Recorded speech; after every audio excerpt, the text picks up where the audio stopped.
semua persiapan dulu.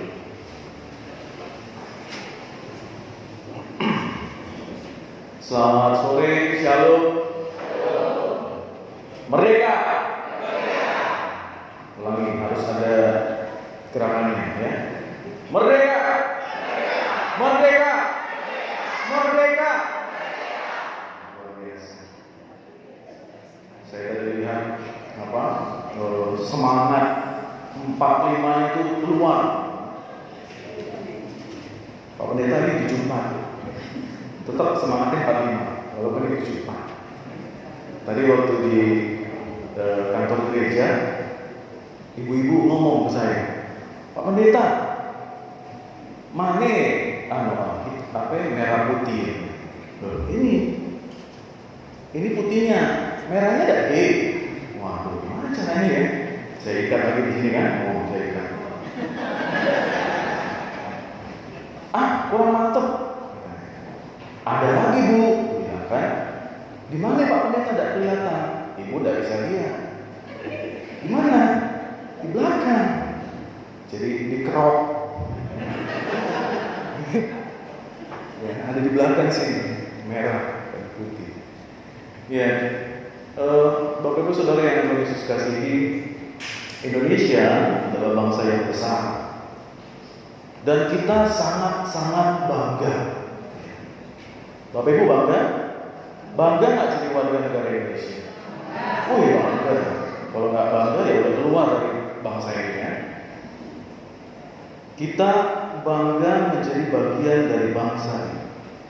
Pertumbuhan ekonomi, teknologi yang begitu pesat membuat bangsa ini cepat sekali berkembang. Tidak usah jauh-jauh, Bapak Ibu, kita bahas infrastruktur di Pangkal Pinang saja. Ya. Hotel sudah nambah, di Kampung Katak tuh lah nambah Siko, di Jalan Koba lah nambah lagi Siko. Kok depannya showroom mobil, tapi itu hotel. Ada lagi yang lain. Bandara kita sudah tidak seperti warung Padang. Ada saudara kami datang dari Jakarta, waktu bandara masih yang lama. Ini restoran Padang. Bukan, bandara Pangkal Pinang. Sekarang nggak kalah sama bandara provinsi lain. Kita sekarang sedang menanti-nanti bulan Oktober apa? Transmart. Lah begaya kita baca makan Pizza Hut. Nggak kalah kampung lah kayak orang-orang lain gitu. Nongkrongnya di mana? Pizza Hut. Biasanya di mana? Taifusui. Agak naik langsung gitu. Luar biasa. Rumah sakit Timah sekarang jauh lebih baik. Dulu di mana yang dirawat? Cendrawasih. Satu kamar berapa? 6. Makin banyak. Sekampung. Nanti di rumah sakit yang baru semua fasilitas lebih bagus. Ya. Kalau yang lama, yang sakit makin sakit. Kalau yang sekarang, cepat sembuhnya, mahal, jadi harus cepat keluar. Gitu. Ya. Nah, kita juga sedang menanti-nanti proyek besar untuk Bangka Belitung. Apa? Kita mau bangun jembatan antara Bangka dan Palembang. Jadi luar biasa Bapak Ibu. Jadi kita hari Minggu pagi jam 9 kebaktian di Maranatha, sore kita makan pempek di jembatan Ampera. Luar biasa. Kan tinggal nyebrang. Saking hebatnya infrastruktur yang sedang dibangun oleh pemerintah Pak Jokowi. Nanti akan ditayangkan oleh multimedia seperti apa proyeknya Pak Jokowi ke depan. Tapi kembali lagi Bapak Ibu, kita boleh bangga dengan semua itu. Infrastruktur itu membuat kita melihat bahwa ternyata bangsa ini berkembang. Dalam hal teknologi, kita yang hidup di zaman dulu, apa istilahnya, zaman old, ya, yang dulu tidak ada HP, tidak ada segala macam yang digital. Begitu kita masuk di dunia ini sekarang, semua itu terasa beda. Sekarang kita cukup di rumah, pesen makan, pesen minum, pesen baju, semua sampai. Selama ada uangnya. Ya, kalau saldonya nggak ada ya nggak bisa juga. Semua serba cepat, serba instan. Nah, inilah pertumbuhan bangsa ini secara kulit luar. Kembali lagi, sebelum kita bangga dengan semua itu, ada beberapa pertanyaan. Kalau memang kita bangga, berarti kita tahu banyak tentang bangsa ini. Ya, saya mau tes dulu Bapak Ibu. Saya kasih pertanyaan ya. Siapa yang nggak bisa nyanyi Indonesia Raya lagi? Tiga baik. Pertama, siapa pengarang lagu Indonesia Raya? Yang lengkap namanya. Namanya lengkap, Tante. WR. W-nya itu apa? Wage. R-nya Rudolf. Suprapatnya Suprapto lagi. Suprapto yang pindah ke Belitung. Supratman. Oke, itu pertanyaan mudah. Yang kedua, siapa pahlawan wanita dari Aceh? Cut Nyak. Siapa pahlawan dari Tanah Batak?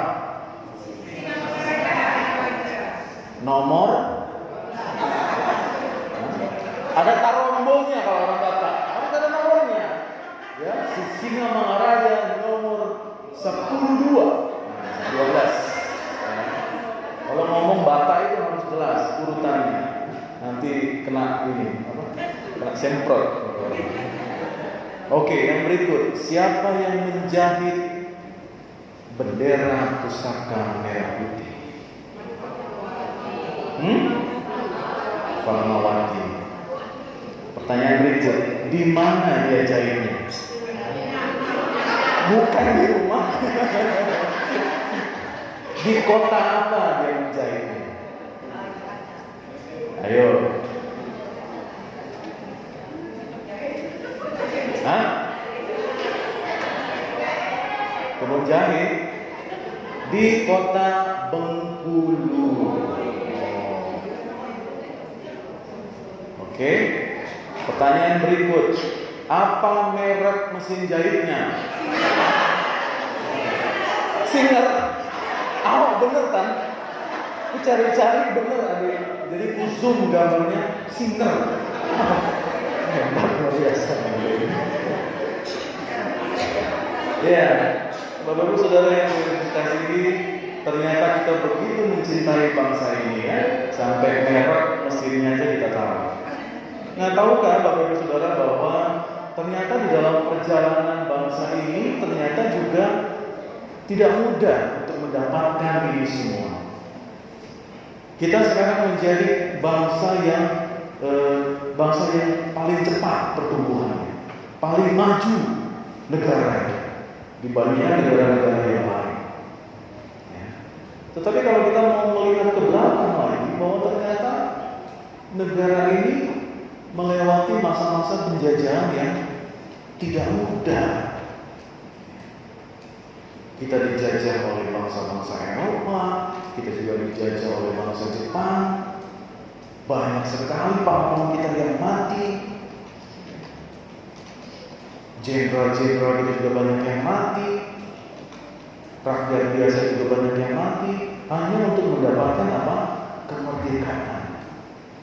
Jadi kemerdekaan kita ini mahal harganya. Tetapi beberapa waktu yang lalu ada YouTube yang viral, miris dia. Ada pemuda yang buang air kecil di atas bendera merah putih. Waktu ditanya kenapa hilaf, minta maaf, selesai urusan. Tapi kalau kita melihat seperti itu, waduh, apa ya? Bendera yang begitu kita agung-agungkan pada saat kita nonton bulu tangkis, ya kan? Kalau lawan bangsa lain tuh, kalau kita nonton bola, luar biasa. Kalau kalah berantem ya, demi merah putih. Saking kita cintanya dengan bangsa. Tapi apa yang terjadi pada saat itu ternyata membuat kita melihat bahwa tidak mudah. Semangat juang yang diberikan oleh pahlawan-pahlawan pada saat itu, para pejuang-pejuang itu meyakinkan di dalam diri mereka bahwa suatu saat bangsa ini akan melihat terang kasih Tuhan, yaitu di dalam bentuk kemerdekaan, tidak lagi dijajah oleh bangsa lain.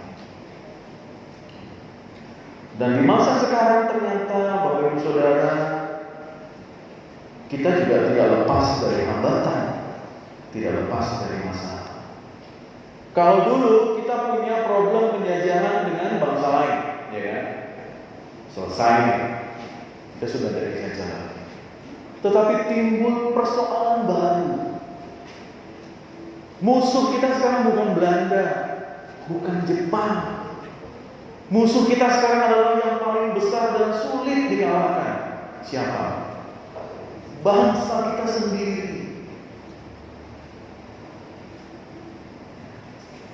Kalau kita melihat bahwa fitnah, hoax yang sering kali kita temui, apalagi masa-masa pilkada DKI, saya nggak habis pikir bagaimana caranya orang bisa masuk surga atau neraka. Itu ditentukan dari pilihan nomor 1 atau nomor 2. Gak nyampe otak saya. Mereka yang terlalu tinggi atau saya yang terlalu bodoh. Gimana caranya bisa menentukan dia masuk surga atau enggak? Hanya karena dia pilih nomor 1 atau nomor 2. Lalu memberikan hoax, fitnah dan sebagainya. Mempolitisasi agama. Kita memaki-maki orang lain. Kalau kita lihat di grup-grup WhatsApp, banyak kita berkelahi kawan-kawan kita. Akhirnya apa? Left group, di blog. Kita juga melihat bahwa ada banyak sekali orang yang dengan mudahnya menjelek-jelekkan presiden. Muka kok kayak gitu bisa jadi presiden? Ya ampun. Kok bawa-bawa fisik gitu kan? Kalau Bapak Ibu tahu schedule-nya Pak Presiden itu seperti apa dalam satu hari, patah-patah pinggang, saking capeknya. Iya loh, kami aja hari ini. Udah mulai ketawa nih. Saya ceritain deh ya. Enggak, Pak Jokowi, kami nggak sanggup lah mengikuti Pak Jokowi. Hari ini aja kami nggak sanggup, sakit pinggang. Pagi jam 7 sudah upacara di Pemprov. Jam 9 kami sudah di sini, perkawinan massal, 3 mempelai. Sudah itu pergi pengucapan syukur di mempelai 1, makan. Pergi lagi mempelai 2, sampai jam 3, setengah 4, makan. Wih, sapi pendek, babi, makan. Sampailah di sini jam 3, setengah 4. Jam 3 ya, jam 3 setengah 4. Langsung ibadah lagi. Ya. Untung saya nggak diundang penurunan bendera, selesai ya. Pingsan gitu. Itu aja bikin sakit pinggang. Bapak Ibu kalau nonton YouTube-nya Pak Jokowi, itu YouTubers itu sampai angkat tangan, nggak sanggup. Pagi subuh sudah harus naik pesawat berangkat ke Aceh, langsung kasih kata sambutan buat segala macam, berangkat, naik lagi pesawat, pergi lagi ke misalkan ke Manado, turun pesawat, naik pesawat kecil, helikopter, pergi lagi, habis itu naik lagi kapal, balik lagi, berangkat lagi ke Papua. Badan sekurus itu bisa punya kekuatan yang luar biasa. Tidak. Kita yang badan macam ini, kita Pak Pendeta, pendeta lain lah kok kita. Yalah saya lah, saya segini udah capek luar biasa. Ya. Tapi karena tadi saya melihat Bapak Ibu, wow merdeka merdeka, saya ketularan semangat. Nah itu Bapak Ibu bahwa ternyata bangsa ini cepat sekali menghakimi orang lain, menjatuhkan orang lain, menjelekkan agama lain. Dia tidak lagi melihat bahwa yang diajak bicara itu siapa, apakah dia orang yang lebih tua, apakah orang itu punya jabatan atau tidak, nggak peduli. Yang penting netizen serang dulu. Urusan belakangan tinggal minta maaf. Yang penting sakiti dulu. Kalau nggak sakit, nah, baru mundur, left. Tetapi kita sudah meninggalkan sebuah sikap, kata, perbuatan yang melukai hati orang lain. Istilah bagi bangsa ini bahwa kita adalah orang timur yang sopan santun, saya rasa sudah tidak ada lagi. Zaman dulu kalau kita ketemu bapak guru dari jauh, ada guru. Zaman sekarang WhatsApp bro, kemana Pak? Ya kan di Plaza Ramayana.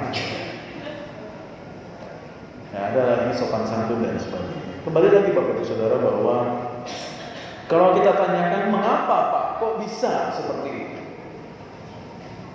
Apa yang sedang terjadi dengan bangsa ini?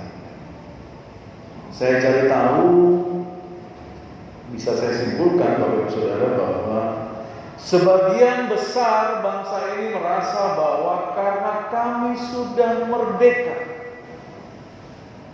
berarti saya bebas melakukan apa saja.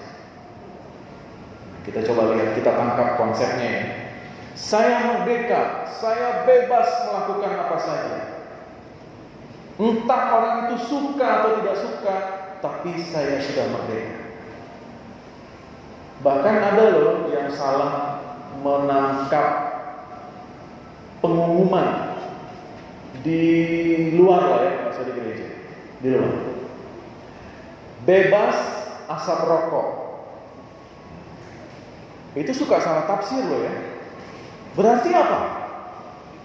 Bebas dia ngerokok di situ kan?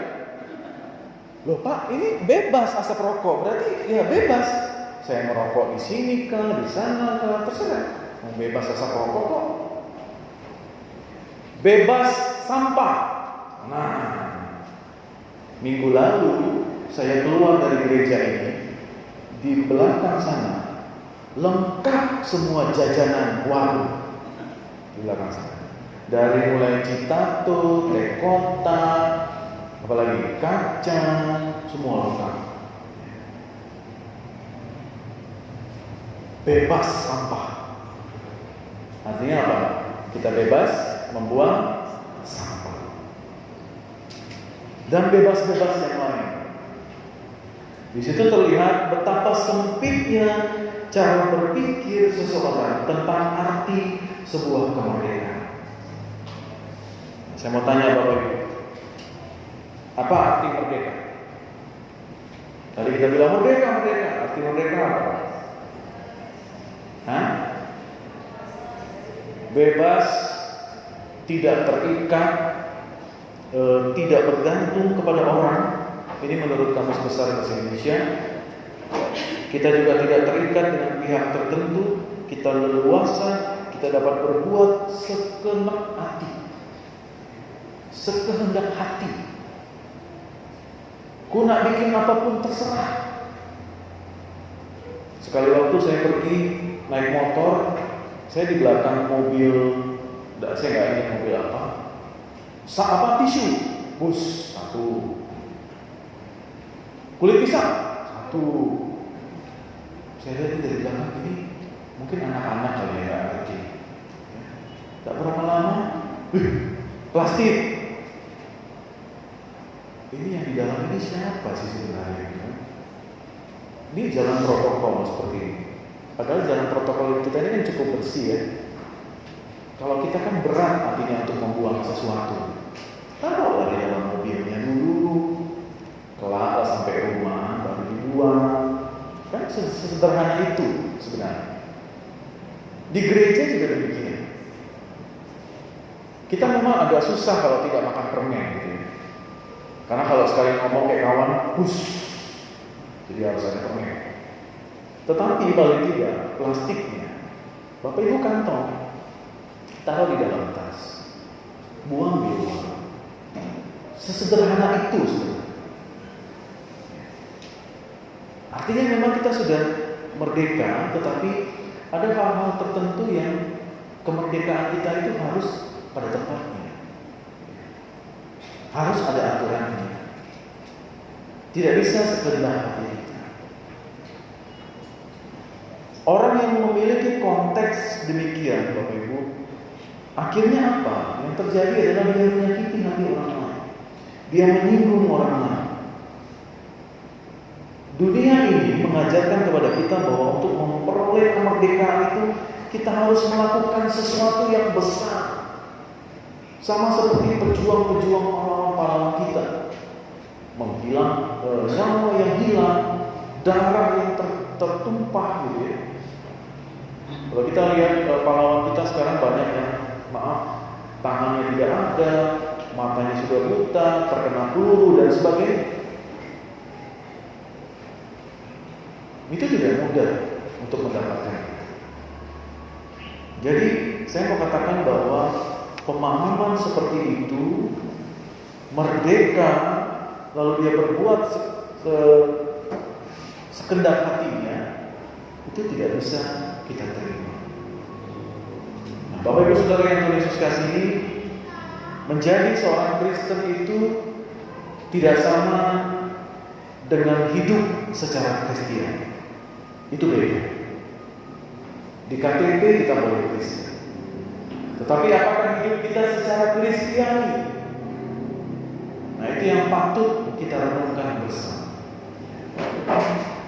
Sekalipun Paulus di dalam bacaan kita pada saat ini dia telah selesai mengabarkan Injil di Korintus dan jemaat juga sudah berdiri di Korintus, tetapi Paulus masih tetap menjaga hubungan dengan jemaat ini.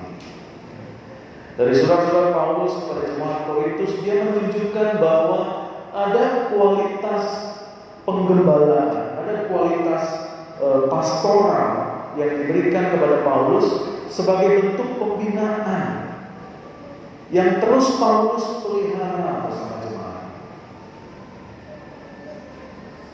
Pada saat itu tokoh Yesus Kristus itu tidak menarik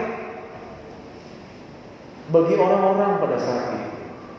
Karena pada saat itu orang menganggap Yesus mati di atas kayu salib itu sesuatu bahan jualan, bahan materi, bahan khotbah yang tidak menarik perhatian orang lain. Sehingga Paulus mencoba berusaha menyampaikan sedemikian rupa kepada jemaat itu bahwa memang sedemikian itulah, bahwa Yesus memang betul mati di atas kayu salib. Dia memberikan dirinya karena dia mau menebus dosa-dosa manusia.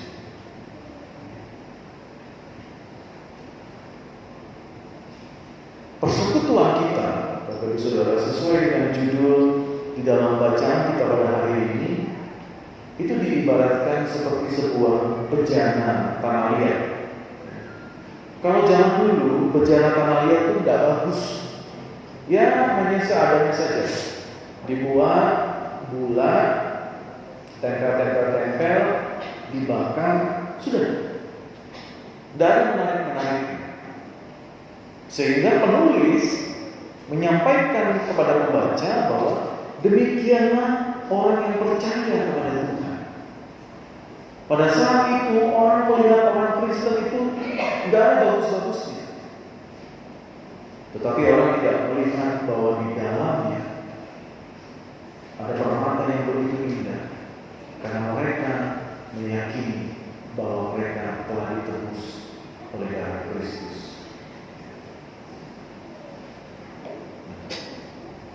Kristus telah memerdekakan kehidupan setiap orang percaya, sehingga maut dan dosa tidak lagi berkuasa atas kita. Oleh karena itu, tugas kita pada saat ini, kita perlu menjaga kemerdekaan rohani kita. Dengan kita taat dan setia kita beribadah kepada Tuhan, kita tetap percaya kepada Tuhan, kita melakukan perbuatan baik kepada siapapun.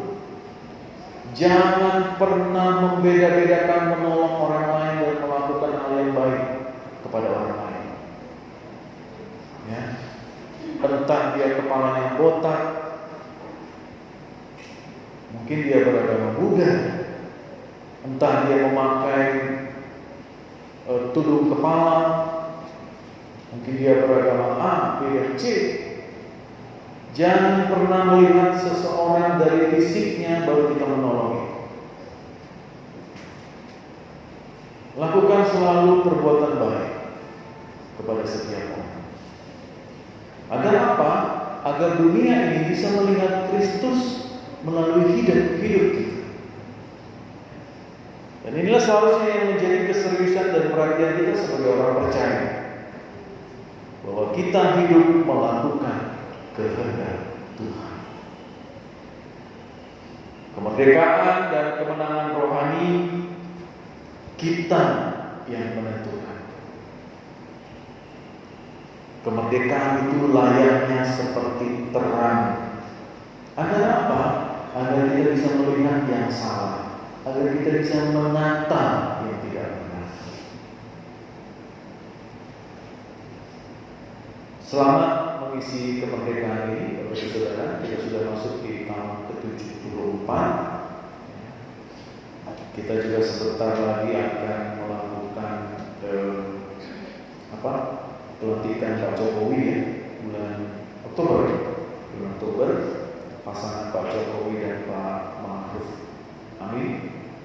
Bapak Ibu Saudara, tugas kita sebagai rakyat Indonesia, khususnya orang Kristen, selalu masukkan unsur doa kepada bangsa dan negara di dalam setiap doa mereka.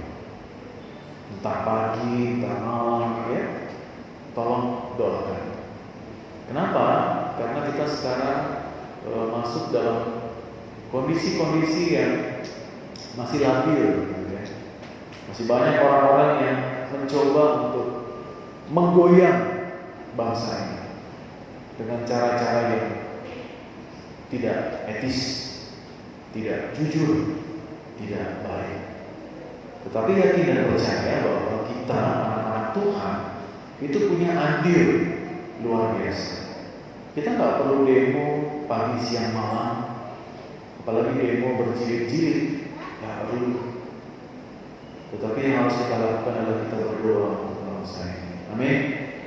Supaya bangsa ini menjadi bangsa yang besar, kita menjadi berkat bagi banyak orang. Tidak hanya mengurus diri sendiri, tetapi kita bisa membantu banyak sekali bangsa-bangsa di luar. Selamat mengisi kemerdekaan ini sekali lagi. Dirgahayu bangsaku, dirgahayu negeriku, jaya dan makmur rakyatnya di dalam penyertaan Tuhan. Amin. Bapak Ibu Saudara, merdeka! Merdeka! Merdeka!